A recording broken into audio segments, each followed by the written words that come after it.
Hi guys, and welcome back to another episode of Between You and Me. It is the final episode of this season, episode of this chunk of episodes, I guess. We're in for a treat, and I don't want to waste too much time because I have a lot to talk about today when it comes to this subject. Funny enough, I was at a total blank and I had no idea what I wanted to talk about for this episode. But then I went to ChatGPT. I said, girl, give me ideas on what to talk about in my podcast. And then this one came up because I was looking up like relationship things like love, etc., because I feel like we're due for one of those types of episodes. And she gave me this idea, she being ChatGPT, and I was thrilled because I'm like, how did I not think about this? The time frame in which you experience your first heartbreak and your very first relationship after the fact, it is probably some of the most challenging, confusing, and very questionable times of your life. And there's so much to say about it. So I'm glad ChatGPT exists for the simple reason that it gave me this idea. Apart from that, fuck AI. No, I'm just kidding. That'll make sense if you watch my latest YouTube video on Such a Different Note, because I had such trouble with a video that had to do with AI. Anyways, before we get into it, guys, please go ahead to the YouTube channel at Between You and Me Pod, where you can watch this episode, and go over to at Between You and Me Podcast on Instagram and follow along. Once this season comes to a close, I'll be staying active on there, answering your guys' questions and letting you know when I'm releasing any bonus episodes and any updates on like future things. So make sure you head over there. Yeah, that is all. By the way, if I look weird, one of my eyes is so blurry and I don't know why. It like randomly happened like an hour ago. Probably has something to do with my contact lens, but I just haven't figured out why. But anyways, we're going to get right into this, and I'm very excited to talk about it. And I just want to like preempt by saying like apologies in advance if this gets really run on and confusing. I just feel like I have so much to say and I didn't really have a lot of time to prepare this episode. Okay guys, I'm going to do something different today. I'm throwing my headphones to the ground and I hope that my audio still sounds good. The only reason I wear those headphones is because I like to hear what audio is coming out of my mic just in case anything sounds bad. But I can't deal with the overstimulation today. Plus my eye is all blurry. I'm just confused. Okay, anyways, we're going to get started. Okay, so first and foremost, the emotional roller coaster of starting over. It is a really daunting time to realize that, hey, you might be in a similar boat as you previously were. You are in a stage where the idea of a relationship is kind of looming. When you start, talking to a new person or dating around, and then you realize that there's a connection that's a little stronger with some person, and you're spending a lot of time with them and you're developing feelings for them, you quickly start to realize like, oh, hey, I might be about to start a new relationship or on the road to start a new relationship. And that is very scary. It can also be very exciting. It can be really consuming. Like the beginning of a relationship, at least in my experience, was so much fun, and it can be so like blinding to reality. Like if that makes sense, you're just in another world and you sometimes don't focus on life. Like, I don't know if that makes sense. My experience literally, and I talked about this with the episode that I had with Dante, felt like I was in a movie. So I wasn't even like focused on the realities of like the fears of being in a relationship until later on. It was something that I was really like suppressing almost because I didn't feel like I was ready to be in a relationship yet. So I didn't put that thought in my mind yet, if that makes sense. So the talking stage is what I'm talking about here. And it was just very exciting, but there were a lot of fears. There were a lot of anxious thoughts that were kind of in the subconscious, which I'm sure a lot of you guys have experienced or will experience in your lifetimes. When I say that everybody will experience heartbreak, that also means that everyone will experience that first love after a heartbreak. And that means that this is a very universal experience for a lot of us. There can be this kind of emotional residue, we'll say, which is a weird word, but whether or not you kind of acknowledge it and see it, it's there. There's these scars, let's say, that are left like on you emotionally. And you might have, in my case, healed yourself as like a person on your own and like accepted the past relationship ending and been able to feel happy again and go about your life and really start focusing on yourself and growing. But you might not have gotten to the point where you started processing the thought of being with another person yet. A lot of us don't, because I don't think that mentality comes until a person comes, right? So once a person comes along that you think could be a potential partner, that's when your mind starts to run through what could happen if this person does end up in a relationship with you. You could have the fear of being hurt again, which is probably the highest emotion you might feel, especially if you experience like any sort of trauma or any sort of pain in your previous relationship, which chances are you probably have. And you could also feel this element of guilt of moving on. If you were the person that might have ended the relationship with a past, partner, or you maybe ended amicably and it just wasn't right, there might be this level, or you know what? Even if you were hurt, even if it ended badly, if that was your first relationship, you don't know anything else. So the thought of another person might actually make you feel guilty. It might make you feel like, oh, like this feels wrong in some way, shape, or form. And that's all, like all of these emotions are completely natural. Even the comparison of this current person and your relationship with them and your previous person and your relationship with them could come into play, and those thoughts could even be there. That's why it's such an emotional roller coaster, because you're experiencing so many things at once. And now we're going to talk about kind of how to navigate all those emotions. So I think the first thing to think about is that you're naturally going to go into this self-protection mode if you were hurt in the past.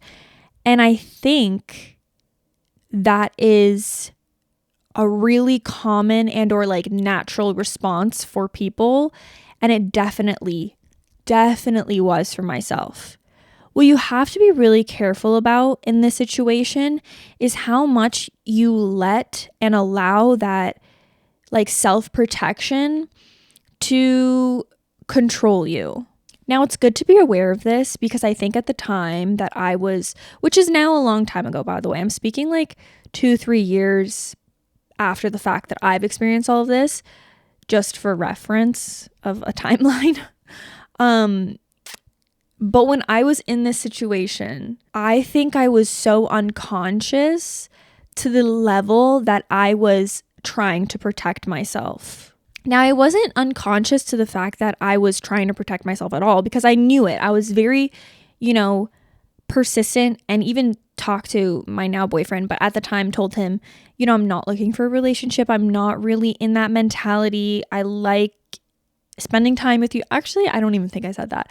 I think I just told him like where my head lied, and just continued to hang out with him. Even me just saying that I was not interested in a relationship, but then actively like spending time with him and like consciously knowing that I was like interested in him was kind of like a two-edged sword, if that's the right word. Maybe not a two-edged sword, but like stupid, I guess, because it's like, hey, you don't want to be in a relationship, but you're putting yourself in a position to catch feelings for someone.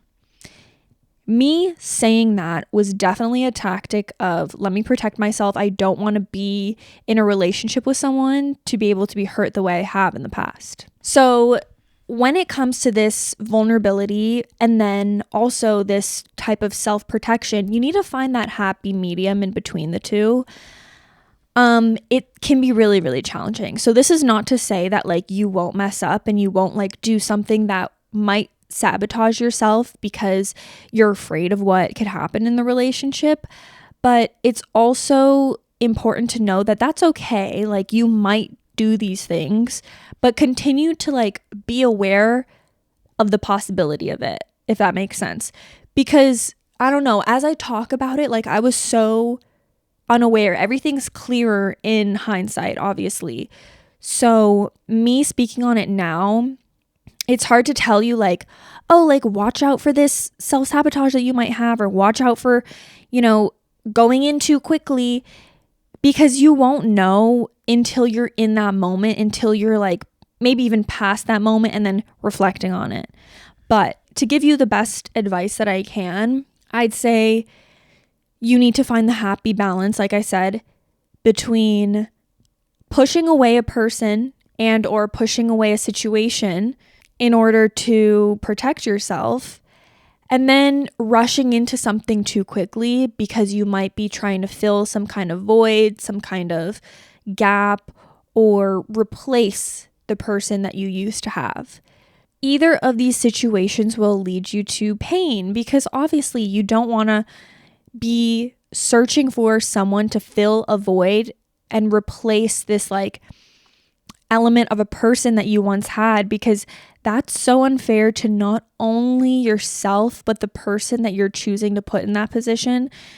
Chances are they don't deserve that. They don't deserve to be consistently compared to another person. And even if you're not actively comparing that person to them, to your past partner, chances are they'll still pick up on it and they'll still feel that like there's this expectation to live up to that they can't reach because they're not that previous person. So don't do that, obviously. And then on the other end of the spectrum, just make sure that you're not being too protective. Like at the time, I would tell myself you could never be too safe. But now looking back, I'd say, yeah, you can.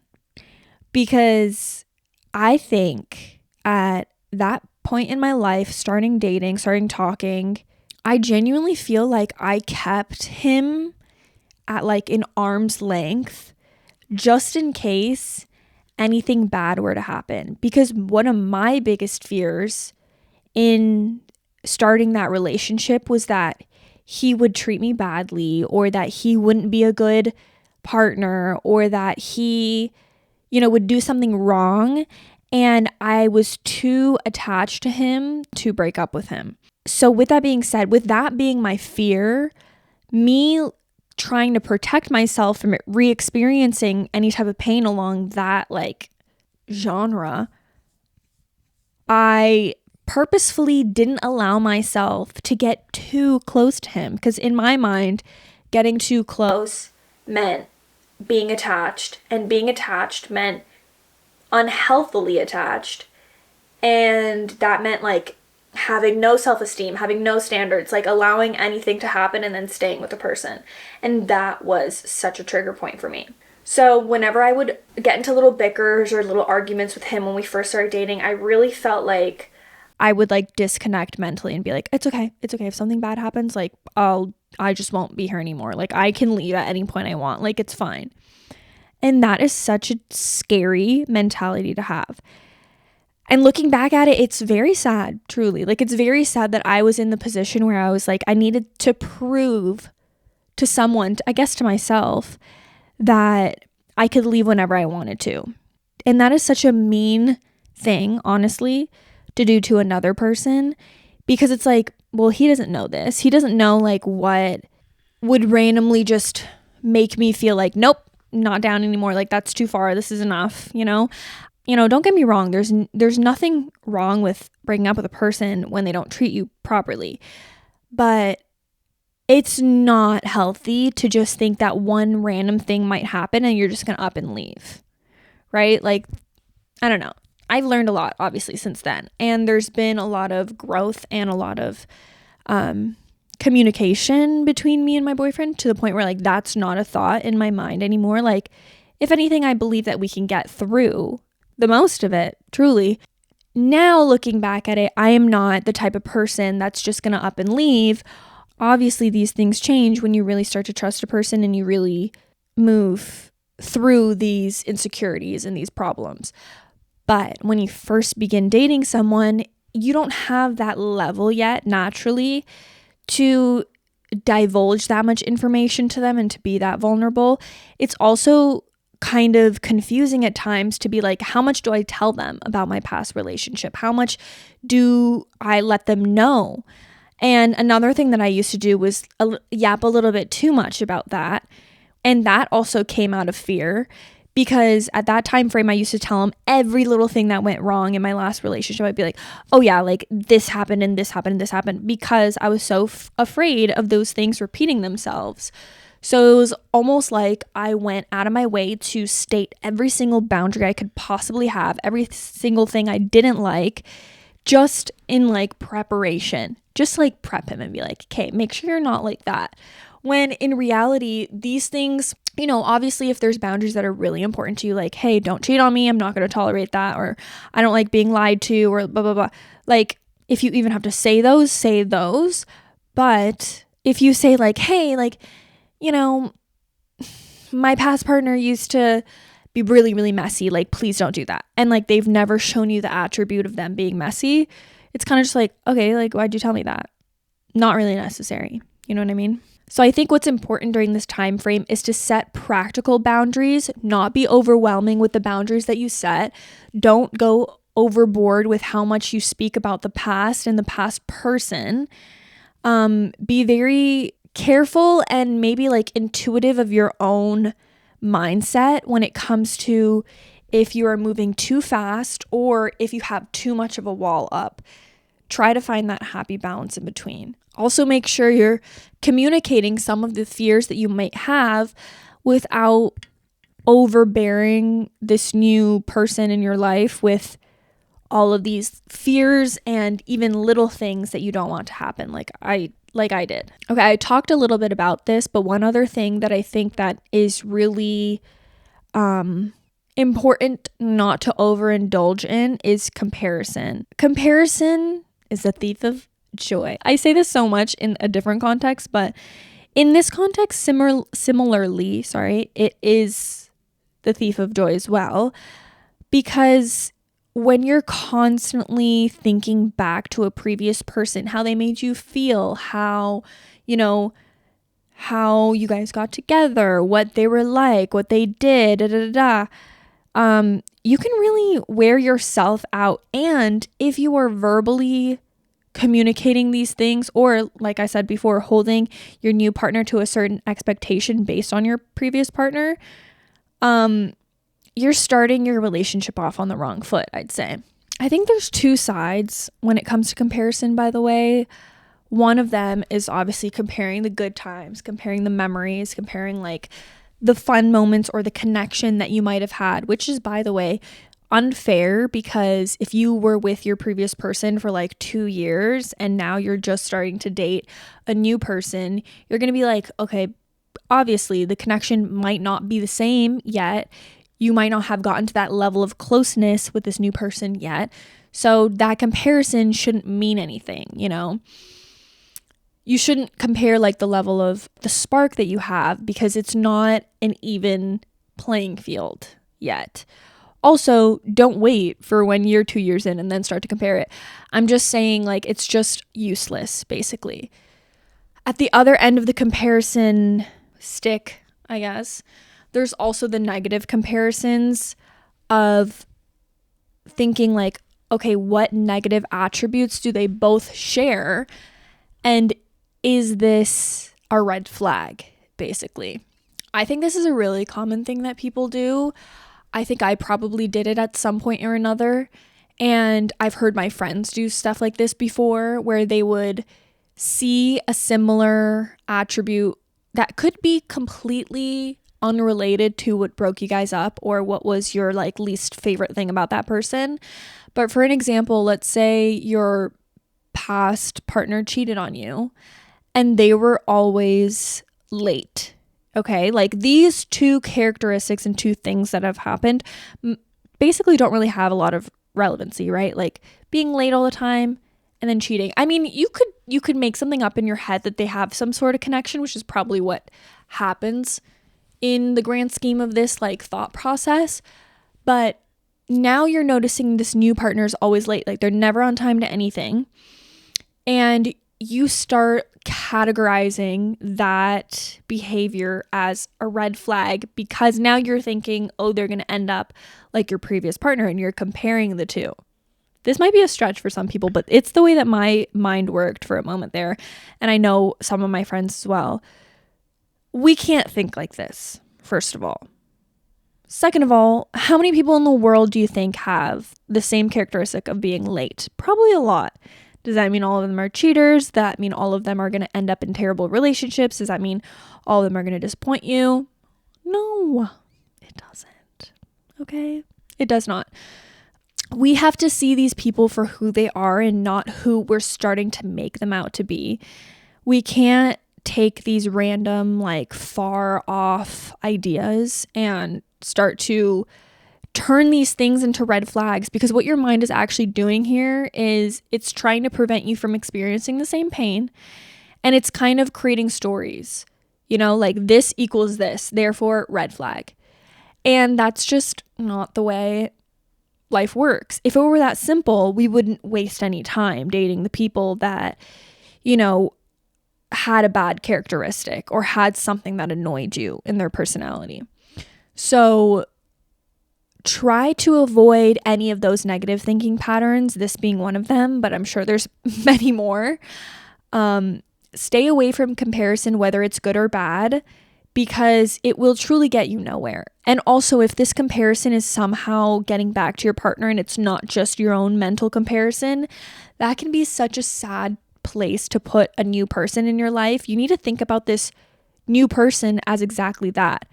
A completely different, brand new human being with no connection to your past partner, with no relation. Let's hope you're not dating his cousin, because maybe then there will be a little relation, but like absolutely no connection to the previous person you were with. So you shouldn't analyze them as if they are similar. I know we like to say like all men are the same, all men are the same. Okay, yeah, maybe they have a couple attributes here and there.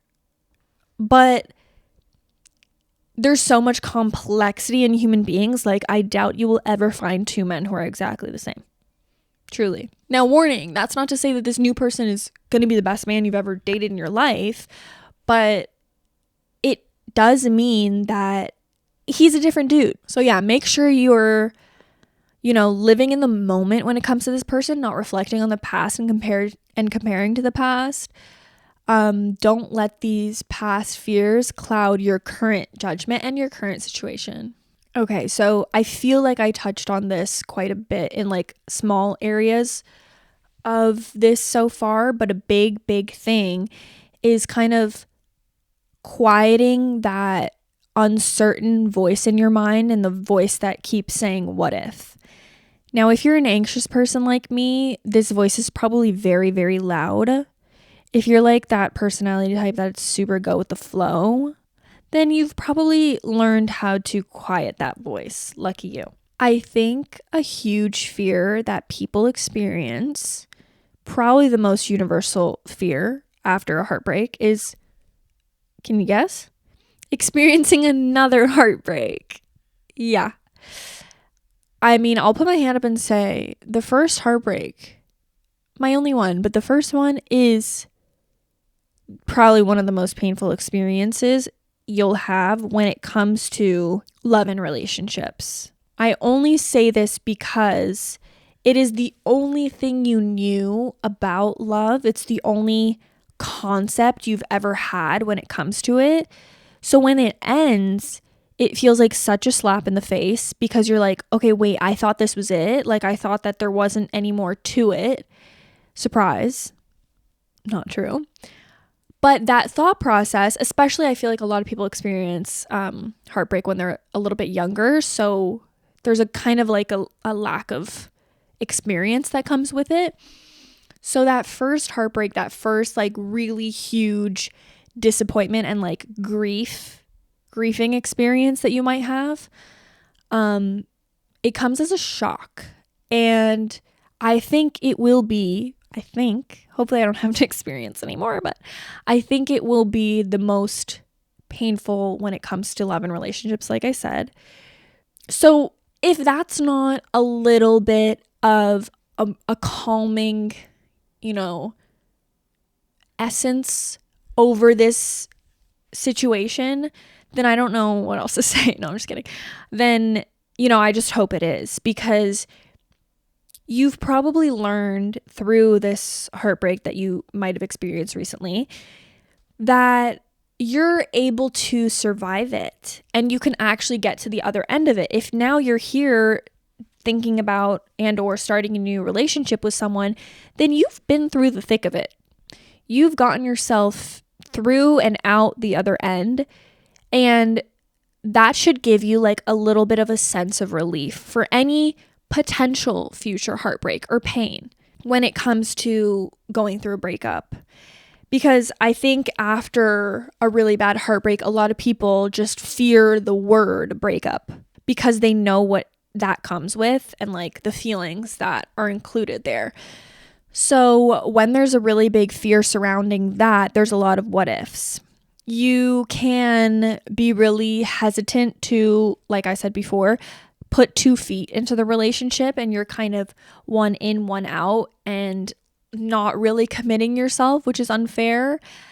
Or you could be ignoring the potential of that happening and accepting kind of not a great human being into your life because of it. I hope it's not the latter, and I think that's less likely just because chances are you're a little more picky now than you were before. But yeah, there's a lot of what ifs for sure. These fears can be all consuming to a certain extent, and you might just shy away from certain relationships because the fear is too strong. And I think that's okay. What we're going to talk about in a second is if you're even ready to move on to this new relationship. If these fears are so strong that you can't even see yourself opening up your heart to someone else, then that's a sign. That's a sign that you're not ready yet. But if these fears are kind of in the back of your mind and you're not sure how to, navigate them, but you are really liking this new person and you are feeling a good connection, then it's something that you need to take the time to work through. I suggest you talk to people around you, because a lot of the times when your fears are spoken out loud or you're hearing the advice of one of your friends or family members, they're really able to give you that non-biased opinion, that non-post heartbreak opinion. People who have just gone through heartbreak, chances are they're going to look at things through a pretty negative lens when it comes to love. They might not see a lot of hope in the situation, which I definitely was part of that group. I was in the no hope boat. Luckily for me, my now boyfriend was in the hope boat, or else I don't know how far we would have gotten with 2 people who didn't have a lot of hope. I would like to formally apologize to anyone I had given any sort of love advice to during the time frame where I was going through heartbreak, because it was probably terrible. It was probably so negative and really just not great advice, because damn, you can't expect someone who's just had a bad experience with love to look at it very positively, unless they were just born with a super positive heart, which lucky for them. But yeah, like I was saying, you should speak to certain people in order to kind of allow them to take you out of your negative mindset, take you out of your fears, take you out of your what ifs, and focus on the present moment, what's really here, what's at hand. If you do have a good person, what their opinion on it is, and kind of go from there. Trust in your gut. Trust in the way that you know that you have proper judgment, even if you might not have had good judgment in the past. I'm sure you've taken your healing process to kind of grow that better judgment, to see, how you didn't notice the flaws of your previous person at the beginning, but now you're able to see them clearer without any rose-colored glasses, and put that towards choosing a new person with that better judgment. Okay, what I also think is really important to keep in mind is that you also need to remember, and I'm sure your previous relationship / heartbreak has taught you, that not all relationships were meant to last. And there's still a lot of value in learning and growing with a person during the time frame that you were together. There's so many lessons, whether you see them or not, that you gain from the previous person, and this future person you can as well, right? So you can't go in with the mindset that this needs to be the last person. You can't experience another heartbreak. You can't go through more pain. And you also can't go through the thought process that you will 100% burn and crash, like the relationship will end. You need to have that kind of mindset of you don't know what will happen, and you have to be accepting of that. Because if you are in either or boat of, yes, this will be my husband, or no, we're for sure breaking up, you have this like preemptiveness to the relationship that's going to change the way you act. And I don't think that should be the case. I think you need to go into the relationship with this clear slate and like clear mind. Now, here's the big question, of course, is if you're ready to move on and to move into this new relationship. I think it's totally okay, like I said at the beginning. If you're feeling these fears, if you are doing a little bit of comparison, if you are focused on these what ifs, begin to start putting an end to it. Now that we've discussed here and you've become a little bit more aware, make it a goal of yours to feel more emotionally stable when it comes to this whole previous heartbreak, pain, and potential of a future relationship. Make sure you're at a place where you can think about your previous relationship and you have this stability. It doesn't actively make you really upset. I think that's a good place to start. I think if you're reflecting and you still feel so much pain, it isn't really a place for you to be thinking about the future because you haven't yet closed off that last chapter within yourself. I think be very clear about your intentions, be very open about where you are emotionally with your current and or future person, and that should help open the doors to like communication and giving you guys a good place to start, almost in terms of how fast you want the relationship to go or how slow you need it to go. These are all things that are like relative per person, per relationship. So nothing is going to be exactly the same. My situation's not going to look the same as yours. Same goes for the next person. So everything is based off of how the two of you feel and how ready you are to take that next step. Anyways, guys, that's all I have for you today. This was a great episode, I believe. It might be a little dark, by the way. Sorry, I recorded this late in the day. But thank you guys so much for listening to this episode.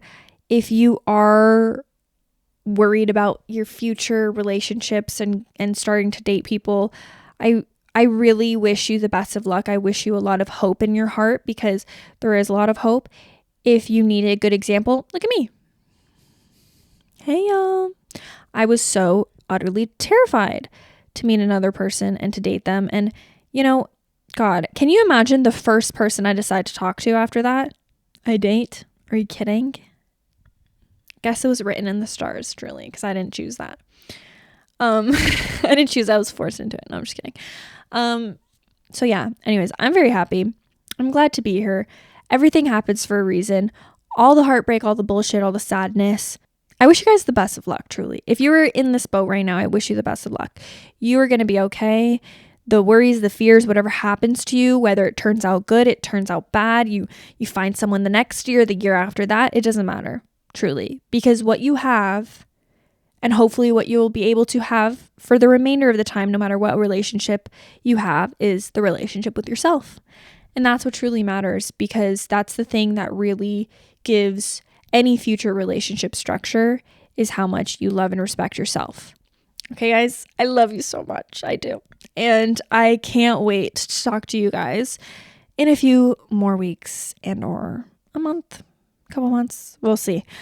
If you want to stay updated, like I said, at Between You and Me podcast on Instagram, and I will talk to you guys next time. Stay on the lookout for any extra bonus episodes, which will probably not be on YouTube. They might just be on Spotify and Apple Podcasts. So go check that out. Okay, guys, I love you so much, and I'll talk to you next time. Bye. Thanks for being here. Love you guys so much. Bye.